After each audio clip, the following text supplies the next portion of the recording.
शोभित जी। राधे राधे। महाराज जी सादर प्रणाम। महाराज जी, अध्यात्म की तरफ चलते चलते अचानक मन विचलित सा हो जाता है, उल्टे से ख्याल आते हैं, नकारात्मक ऊर्जाएं उत्पन्न सी होती हैं महाराज जी। हाँ, वो चूंकि संसार का मनोरंजन उसको प्रिय लगता है, मन को मनमानी आचरण करना उसको प्रिय लगता है। उसकी गलती नहीं है, हम जहां उसको लगाते हैं वहीं वो राजी होने लगता है। अब जैसे अध्यात्म मार्ग में लगा रहे हैं तो इसमें जहां जहां वो लगा रहा है उसके विरुद्ध बात है। उसको भोग चाहिए, उसको हर इंद्रिय के मना खष्टान इंद्रियाणी प्रकृति स्थान कर सके। 5 ज्ञानेंद्रियों के द्वारा वो विषयों में विचरने का स्वभाव बना लिया है। भगवान कह रहे हैं आप भगवान के अंश हैं, ममैवांशो जीव लोके जीव भूता सनातना मना खष्टान इंद्रियाणी प्रकृति स्थान कर सके। आप इस मन के भुलावे में आकर, मन भोगों के भुलावे में आपको फंसाकर ये सदैव अधीन रखा है। अब अध्यात्म सुनना शुरू किया, अध्यात्म चल तो अध्यात्म में मन को वश में किया जाता है और अभी तक आप मन के वश में रहे। तो जब आप सपोर्ट नहीं देंगे तो आपका सपोर्ट करने लगेगा। इसकी चाल समझना, क्योंकि आपके बिना उसकी कोई सत्ता नहीं, वो आपके बिना कुछ नहीं कर सकता, आपके दस्तखत से ही करेगा। जैसे हमारा मन कह रहा है मैं देखूं, हम कह रहे नहीं देखना है, वो 100 बार कहेगा देखो, आप कहोगे नहीं ये देखो, अब वो लग जाएगा जिधर आप लगाओगे, पर वो कुछ समय तक लगेगा, फिर वो आपको वश में करने की कोशिश करेगा और वो जब आप ना करेंगे तो आपको जलाएगा। अगर उस जलन को सह गए तो मन को अधीन कर लेंगे, और नहीं सह गए तो मन आपको अधीन कर लेगा। ये खेल चल रहा है, प्रायः सब मन के अधीन ही होते हैं। मन को कोई चेला बनाने वही सच्चा गुरु।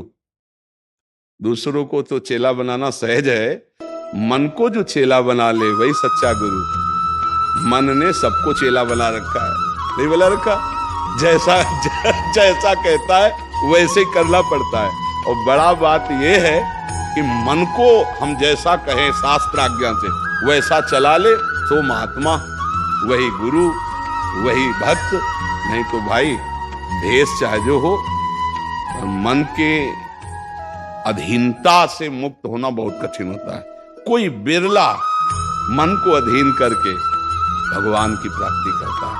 तो आप लोग उसी बिरले में हैं, क्योंकि अगर सत्संग मिल रहा है, साधु संग मिल रहा है और अध्यात्म की बातें सुन रहे हैं, अध्यात्म में चल रहे हैं, तो हम ये नहीं कह सकते कि हमारे ऊपर भगवान की कृपा नहीं है। कृपा है, पर हमें विचलित नहीं होना। कम से कम ये बात आप स्वीकार करते हैं कि कभी कभी वो हमको गिराने की कोशिश करता है, अर्थात आपका बहुत सहयोग देने लगा है।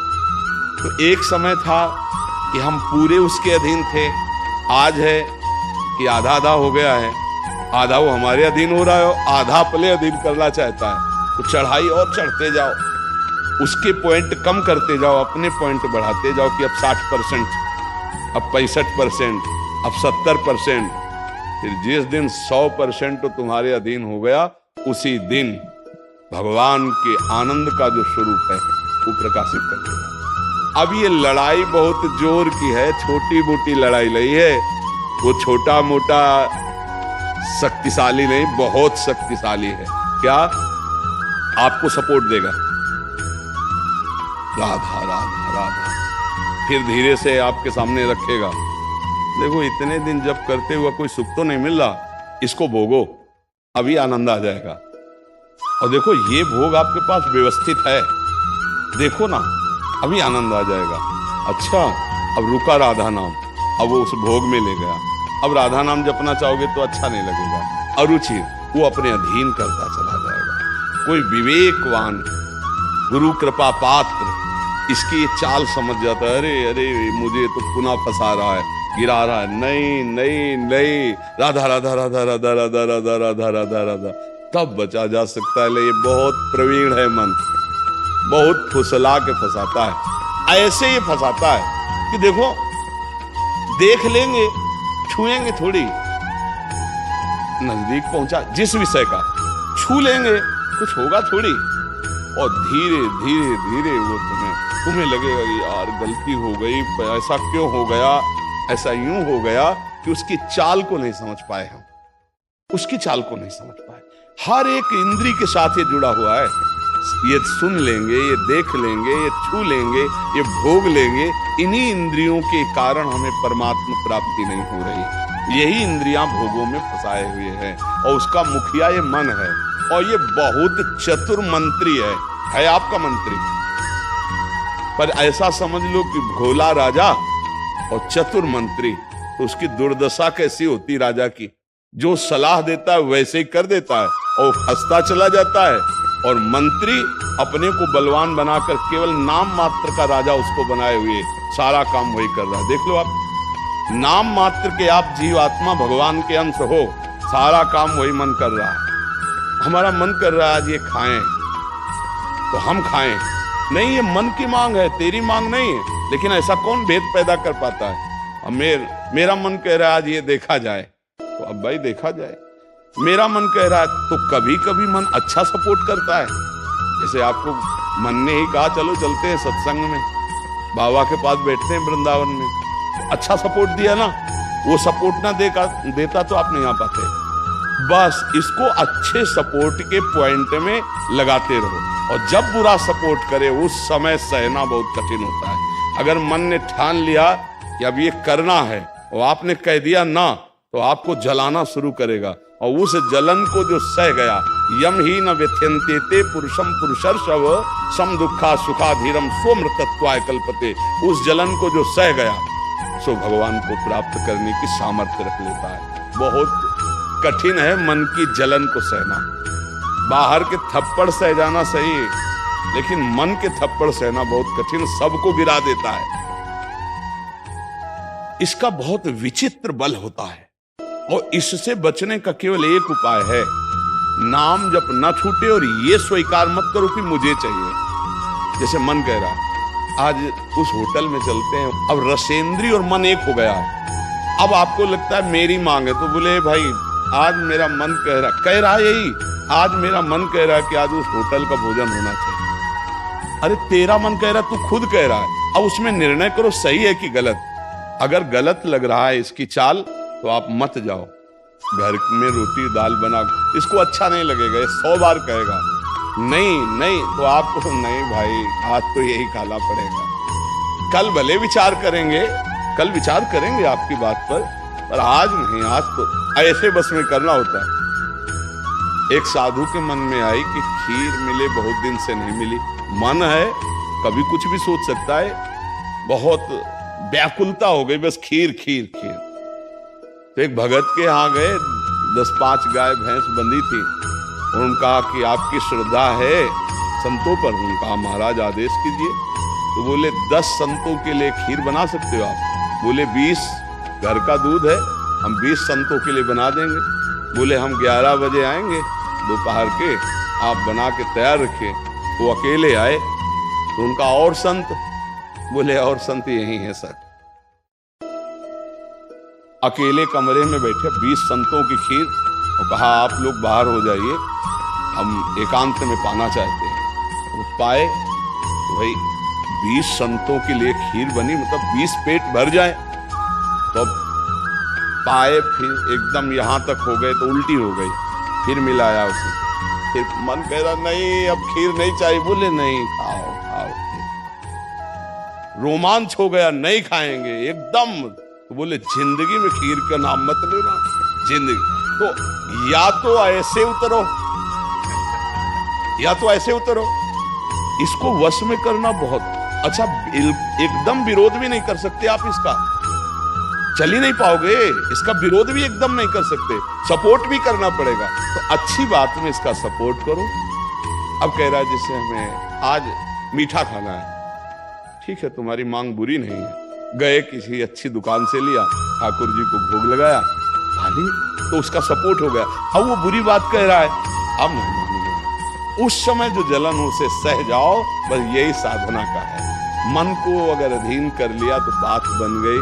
एक हम बार बार सुनाया करते कि मन मारिया तन बस में की ना, हुआ भरम सब दूर, बाहर से कछ दिखत नाई, अंदर चमके नूर।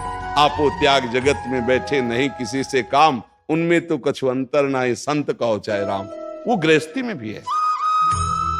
आप एक पत्नी व्रत लिए हुए धर्म से आप चलते हैं, दूसरी किसी माता बहन की तरफ गंदी दृष्टि नहीं, धर्म से धन कमाते, परिवार का पोषण करते, नाम जब आप महात्मा है, आप सतमार्ग के पथिक हैं, क्योंकि आप अपने प्रवृत्ति धर्म से चल रहे हैं और एक निवृत्ति में अपने धर्म से चल रहा है, तो वो महात्मा है। ऐसा महात्मा का मतलब केवल वेश से नहीं होता, महात्मा का मतलब उस लक्षण से होता है। अगर आप भागवतिक लक्षण से हैं तो आप भक्त हैं, आप वैष्णव हैं, आप महात्मा हैं। तो मनुष्य जीवन का परम लक्ष्य है मन को अधीन करके परमात्मा प्राप्ति करना। अगर मन अधीन नहीं हुआ तो परमात्मा प्राप्ति में बड़ी बाधा खड़ी हो जाती है। नाम जप करते रहो, धीरे धीरे वो बल आता रहेगा नाम जप से कि आप मन को अधीन कर लोगे।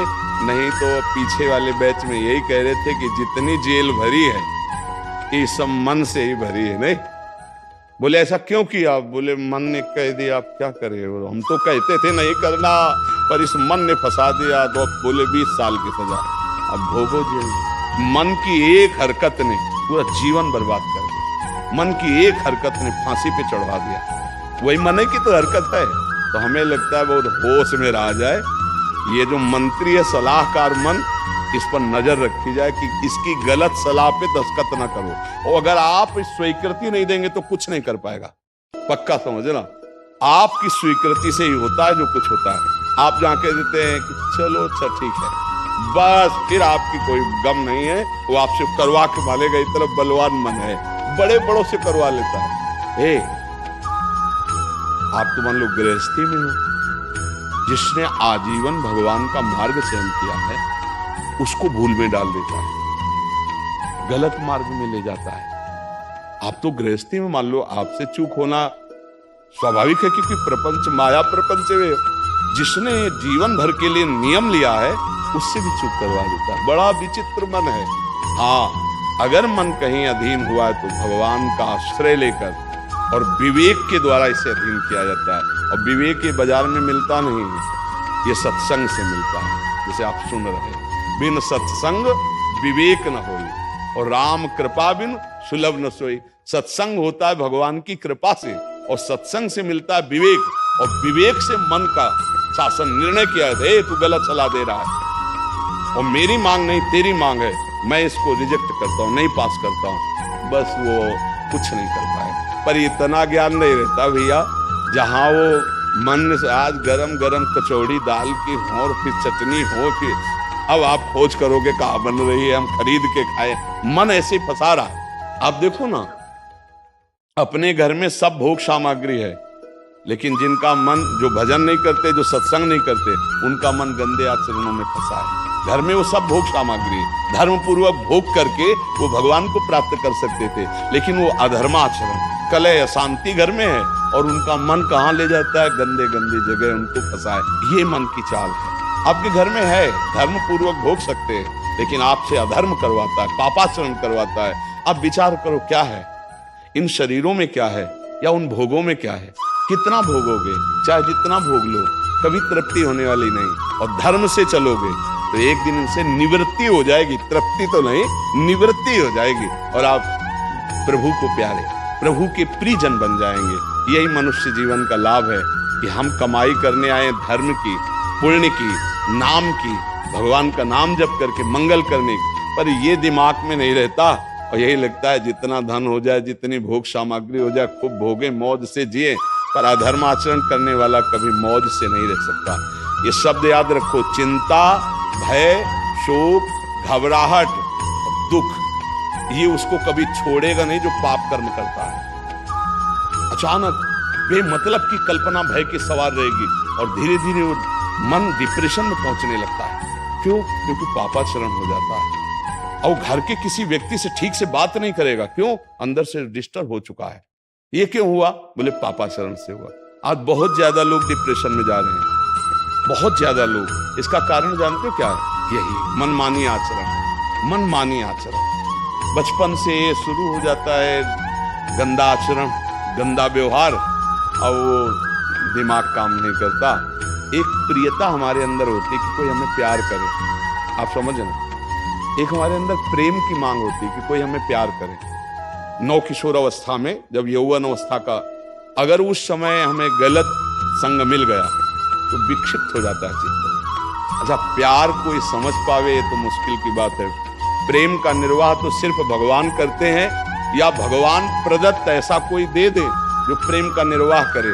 नहीं, अपने हृदय से जिसको हम प्रेम करते हैं और वो कहीं दूसरी जगह देख रहा है, अब विक्षिप्त हो जाएगा वो व्यक्ति, नहीं हो जाएगा। और ये प्रायः बहुत तायत में हो रहा है। क्यों? क्योंकि पूर्व संस्कार बन गए। अच्छा, जैसे देखना, बॉयफ्रेंड गर्लफ्रेंड, ब्रेकअप, फिर बॉयफ्रेंड, फिर गर्लफ्रेंड। समझ रहे हैं क्या संस्कार पड़ रहा बच्चों के अंदर?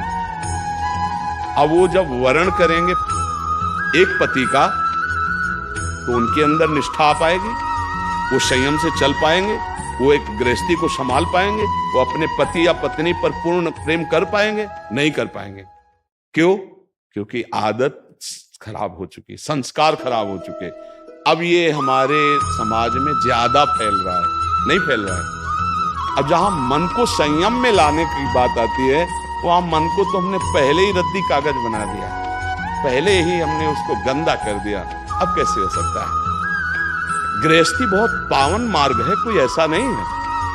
मतलब पवित्र शरीर दोनों के हैं और फिर धर्म से ग्रहण किया गया, वो फिर एक अच्छी गृहस्थी बनती है। अब पहले ही, इसलिए भाई बहुत संभालने की जरूरत। आप तो बड़े भाग्यशाली जो अध्यात्म में इस बात को समझ रहे, नहीं तो आज हमारा समाज थोड़ा गलत रास्ते की तरफ जा रहा है, गलत मार्ग है जिसको कोई समझ नहीं रहा। हमारे नवीन नवीन बच्चे, नवीन नवीन बच्चियां, नवीन नवीन भाई इस भूल में फंस गए कि ये सुख है और ये भोगना मतलब जीवन का लाभ है। नहीं नहीं नहीं, इसको धर्म के अंतर्गत रखा गया। देखो, हमारे शास्त्र में 4 पुरुषार्थ रखे गए हैं: धर्म, अर्थ, काम, मोक्ष। काम कहाँ है? तीसरे नंबर पे है। पहले में क्या है? धर्म, और आखिरी में क्या है? मोक्ष। जो धर्म से चलता है, धन धर्म से कमाता है, धर्म से काम भोग करता है, वो मोक्ष को प्राप्त हो जाता है। आज 2 बातें हट गई, पहली और आखिरी। धर्म और मोक्ष हट गया, अब अर्थ और काम रह गया, नहीं रह गया। बस यही पशुता बढ़ती चली जा रही है। अब ये संतों की बातें कड़वी लगेंगी समाज को, लेकिन भैया बहुत गलत रास्ते में अपने लोग जा रहे हैं। इससे लौटना अभी संभव है, अभी लौटना संभव है। अगर कदम आगे बढ़ते चले गए तो आप लौट नहीं पाएंगे। आप देखो, हमारे नवीन बच्चों में बहुत डिप्रेशन की ये बात आती चली जाए। क्यों? विक्षेप पे विक्षेप पड़ रहा है। अब वो उससे आसक्त है, वो ब्रेकअप हो गया, अब उसका दिमाग पे जो भार पड़ा वो पूरे जीवन की जीवनी शक्ति को नष्ट कर रहा, चाहे बच्चा हो चाहे बच्ची हो। मतलब कई ऐसी समस्याएं प्रकट हो रही हैं जो अपनी बात कह नहीं सकते हैं और अंदर ही अंदर वो अपने को खोखला कर लेते हैं। हमें लगता है कि माता पिता को, परिवार को इन समस्याओं से, बच्चों से जुड़कर उनको हटाना चाहिए, उनको शिक्षा देनी चाहिए, उनको ऐसा मित्रवत बल देना चाहिए जिससे उनकी मानसिकता उभरे। अगर ये छूट बनी रही, इसे कहा जाता है दोस्ती, लेकिन भारी दुश्मनी फैल रही है, भारी हमारे जीवन का नाश करने वाली वृत्तियां फैल रही। तो इसलिए इससे बचा जाए और नाम जप किया जाए। अगर मन को छूट मिल जाए तो नरक पहुंचाने की पूरी व्यवस्था कर देगा। मन को छूट मिल जाए तो भारी से भारी अपराध करा देगा और जलाता रहेगा। इसलिए मन को छूट ना दी जाए, और मन को छूट ना दी जाए इसके लिए जो चाहिए विवेक, वो सत्संग सुना जाए, और जो बल चाहिए वो नाम जप किया जाए। नाम का बल और सत्संग का विवेक, ये 2 ही बचा सकते। साधन को हरि भजन है, कै सत्संग सहाय। जी।